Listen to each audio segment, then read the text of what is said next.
बिस्मिल्लाहिर्रहमानिर्रहीम। अस्सलाम वालेकुम डियर स्टूडेंट्स। उम्मीद करते हैं आप सब लोग खैरियत से होंगे। आज का हमारा जो लेक्चर है वो क्लास 10th के फ़िज़िक्स चैप्टर नंबर 10 के न्यूमेरिकल हैं। अब हम सॉल्व करते हैं अपना न्यूमेरिकल 10.6। हम इसकी स्टेटमेंट को गौर से पढ़ेंगे और इससे जो है हम गिवन डाटा लिखेंगे कि हमें क्या दिया गया है। A wooden bar vibrating into water surface in a ripple tank has a frequency of 12 hertz. Frequency हमें दी गई है और फ्रीक्वेंसी को हम एफ से डिनोट करते हैं, तो एफ इज इक्वल टू है 12 hertz. The resulting wave has wavelength of 3 centimetre. Wavelength को हम लैम्डा से डिनोट करते हैं और वो है हमारे पास 3 सेंटीमीटर लेंथ है, तो इसका ऐसा यूनिट मीटर है। तो हम इसको कन्वर्ट कर लेते हैं मीटर में, 100 से डिवाइड कर लेते हैं, तो हमारे पास आ जाएगी वेवलेंथ 0.03 मीटर। ये आ गया lambda. What is the speed of wave, हमने फाइंड करना है speed of wave v find करना है। तो अब हम गिवन डाटा और टू फाइंड को गौर से देखेंगे और हम देखेंगे कौन सा फार्मूला यूज़ होता है। फ्रीक्वेंसी है, वेवलेंथ है और स्पीड ऑफ वेव है। तो इसका मतलब है ये तो सिंपल से हमारे पास जो वेव इक्वेशन है वो हम यूज़ करेंगे v is equal to F lambda. अब फ्रीक्वेंसी भी हमें दी गई है और वेवलेंथ भी दी गई है, हम दोनों वैल्यूज़ पुट कर देते हैं, तो f इज इक्वल टू 12 है और लैम्डा हमारे पास 0.03 है। जब हम दोनों को मल्टीप्लाई करते हैं तो हमारे पास आंसर आ जाता है 0.36। स्पीड है तो यूनिट आएगा मीटर पर सेकंड। तो ये हमारे पास न्यूमेरिकल सॉल्व हो गया कि स्पीड ऑफ वेव हमने फाइंड कर ली। अब हम चलते हैं हमारे नेक्स्ट न्यूमेरिकल की तरफ। न्यूमेरिकल नंबर है 10.7। इसको हम पढ़ते हैं और इससे जो हमें इंफॉर्मेशन दी गई है, जो हमें गिवन डाटा दिया गया है, वो हम लिखते हैं जी। A transverse waves produce on a spring has a frequency of 190 hertz. हमें फ्रीक्वेंसी दी गई और फ्रीक्वेंसी को हम एफ से डिनोट करते हैं और वो है 190 hertz. And travels along the length of a spring of 90 metre.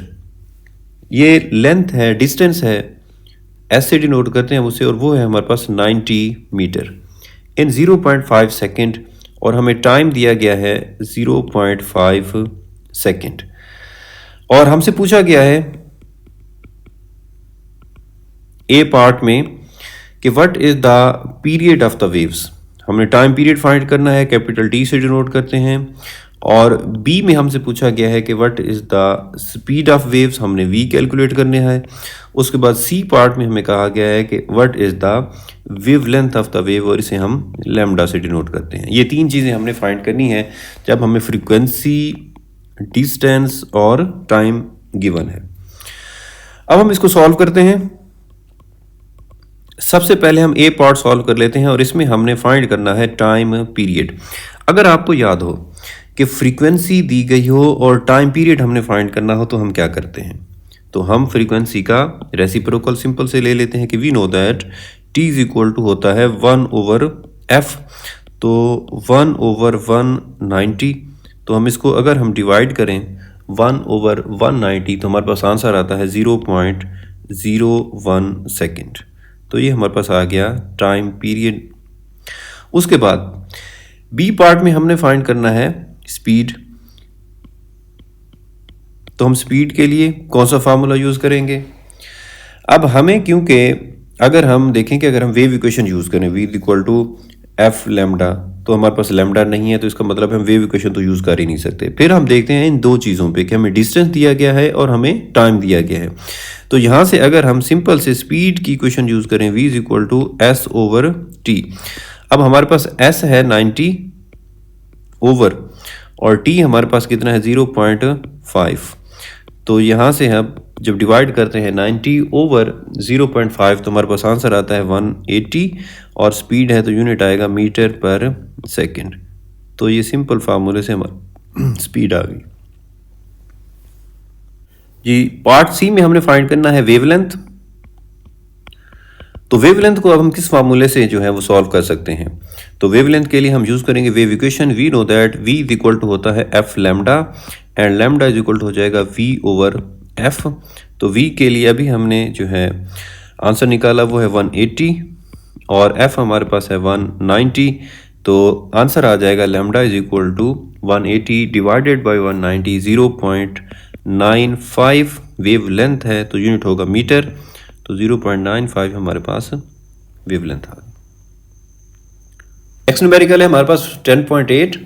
तो हम इसमें से गिवन डाटा लिखते हैं कि क्या हमें इंफॉर्मेशन दी गई है कि water waves in a shallow dish are 6 centimetre long.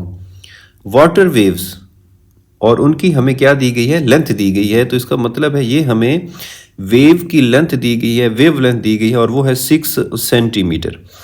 इसको मीटर में कन्वर्ट कर लेते हैं, तो 6/100 ये हो जाएगा मीटर। तो 0.06 मीटर हमें वेव लेंथ दी गई है। नेक्स्ट कहते हैं कि at one point the water waves moves ups and down at a rate of 4.8 oscillation per second. तो ये क्या दी गए, ऑसिलेशन पर सेकेंड। तो हम अगर फ्रीक्वेंसी की डेफिनेशन पढ़ें तो वो थी number of oscillation per second. तो इट्स मीन हमें ये फ्रीक्वेंसी दी गई है एफ 4.8 और फ्रीक्वेंसी का यूनिट क्या होता है, हर्ट्ज। तो 4.8 हर्ट्ज फ्रीक्वेंसी आ गई। अब हमसे क्या पूछा है,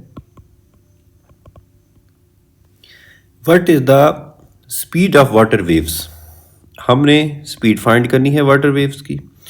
और what is the period of the water waves, और टाइम पीरियड फाइंड करना है हमने वाटर वेव्स के लिए। तो हम इसको सॉल्व करते हैं सिंपल से। पहले हम स्पीड फाइंड कर लेते हैं कि हमें फ्रीक्वेंसी दी गई है और हमें वेव लेंथ दी गई है। तो हम स्पीड किस फार्मूले से फाइंड कर सकते हैं, तो वो है wave equation. We know that v is equal to F lambda. अब f हमारे पास है 4.8 और लेमडा है हमारे पास 0.06। जब हम इनको मल्टीप्लाई करते हैं तो हमारे पास जो आंसर आता है वो है 0.29 और साथ में यूनिट क्या आएगा, मीटर पर सेकंड, क्योंकि हमने स्पीड फाइंड की है। तो ये हमारे पास आ गई स्पीड। अब दूसरी चीज़ हमने फाइंड करना है टाइम पीरियड। आपको एक बात याद होगी कि अगर फ्रीक्वेंसी गिवन है और टाइम पीरियड फाइंड करना है तो कोई मसला नहीं है, बिल्कुल सिंपल से कि t is equal to 1/f। इसका हम रेसिप्रोकल ले लेंगे तो 1/4.8। तो टाइम पीरियड आ जाएगा, हम जब डिवाइड करेंगे 0.21 और टाइम पीरियड का यूनिट होता है सेकेंड। तो ये हमारे पास टाइम पीरियड आ गया। अब हम चलते हैं हमारे नेक्स्ट न्यूमेरिकल 10.9 पे। तो 10.9 इसकी हम स्टेटमेंट पढ़ते हैं और यहाँ से जो है वो गिवन डाटा लिखते हैं। At one end of a ripple tank 80 centimetre across, हमें डिस्टेंस दिया गया है s is equal to 80 centimetre. इसको भी हम मीटर में कन्वर्ट कर लेते हैं, तो हम 100 से डिवाइड कर लेते हैं, तो ये आ गया मीटर। तो s इज इक्वल टू आ गया 0.8 मीटर। अब 5 हर्ट्ज वाइब्रेटर, इसमें हमें फ्रीक्वेंसी दी गई है वाइब्रेटर की, f से डिनोट करते हैं फ्रीक्वेंसी को, और वो है 5 हर्ट्ज है। Produce waves whose wavelength is 40 millimetre. हमें वेव लेंथ दी गई है 40 मिलीमीटर और वेव लेंथ को हम डिनोट करते हैं लैम्डा से, और वो है 40 मिलीमीटर। अब मिलीमीटर को मीटर में कन्वर्ट करने के लिए हमें 1000 से जो है वो डिवाइड करना पड़ेगा, तो हमारे पास आंसर आ जाएगा मीटर में। तो ये आ जाएगा 0.04 मीटर आ गई wavelength. Find the time the waves need to cross the tank. तो हमने टाइम कैलकुलेट करना है, ना कि टाइम पीरियड फाइंड करना है। हमने सिंपल टाइम कैलकुलेट करना है, स्मॉल t हमें चाहिए। तो अब हम इसको सॉल्व करते हैं जी। तो टाइम कैलकुलेट करने के लिए अगर हम देखें तो सिंपल जो इक्वेशन है हमारे पास वो है s is equal to V multiplied by T. तो यहाँ से s हमारे पास है लेकिन हमारे पास v नहीं है, तो इसका मतलब ये हुआ कि t फाइंड करने के लिए हमें सबसे पहले v फाइंड करना पड़ेगा। तो हम v फाइंड कर लेते हैं पहले। तो v के लिए हम वेव इक्वेशन यूज़ करते हैं, v is equal to F lambda. तो f है हमारे पास 5 मल्टीप्लाइड बाई लेमडा है हमारे पास 0.04। तो यहाँ से स्पीड आ जाएगी v इज इक्वल टू 0.2 और यूनिट आएगा मीटर पर सेकेंड।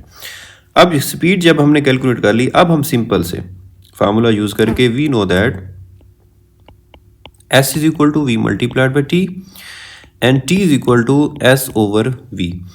तो s हमें गिवन था 0.8, तो तो यहाँ पे हम रिप्लेस करते हैं 0.8 और v हमने अभी फाइंड किया वो है 0.2। तो जब हम इनको डिवाइड करते हैं तो आंसर आता है 4 और टाइम है तो यूनिट आएगा सेकेंड। तो ये सिंपल से हमने सॉल्व कर दिया।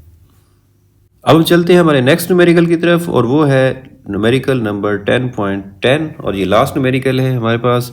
तो इसकी हम स्टेटमेंट पढ़ते हैं और यहाँ से जो है जो हमें डाटा दिया गया है वो लिखते हैं जी। What is the wavelength of the radio waves transmitted by an FM station at 90 megahertz. तो ये 90 मेगाहर्ट्ज़ में क्या दी गई है, फ्रीक्वेंसी दी गई है। तो हम लिख लेते हैं F is equal to 90 megahertz. और ये भी बताया है हमें कि 1 मेगा कि जो 1 मेगा है वो इक्वल होता है 10⁻⁶ के। तो हम लिख लेते हैं कि फ्रीक्वेंसी आ गई हमारे पास 90 मल्टीप्लाइड बाय 10⁻⁶ और साथ में आ गया hertz. And the speed of radio waves, और हमें स्पीड भी दी गई है v, और वो कितनी है 3 × 10⁸ मीटर पर सेकेंड। और हमसे डिमांड की है कि आप फाइंड करें वेवलेंथ। वेवलेंथ को हम डिनोट करते हैं लैम्डा से, कि आप लैम्डा फाइंड करें। तो अब हम इसको सॉल्व करते हैं। कौन सा फार्मूला लगेगा, फ्रीक्वेंसी है, स्पीड है और हमने वेवलेंथ कैलकुलेट करनी है। तो सिंपल से हमें पता है कि wave equation v is equal to होता है f लैम्डा और लैम्डा इज इक्वल टू होता है v ओवर f। अब हम इनकी वैल्यूज पुट कर देते हैं। v है हमारे पास 3 × 10⁸ और फ्रीक्वेंसी है हमारे पास 90 मल्टीप्लाइड बाय 10⁻⁶। तो अब हम इसको सॉल्व करते हैं तो हमारे पास आंसर आता है 3.3 वेवलेंथ है तो यूनिट आ जाएगा मीटर।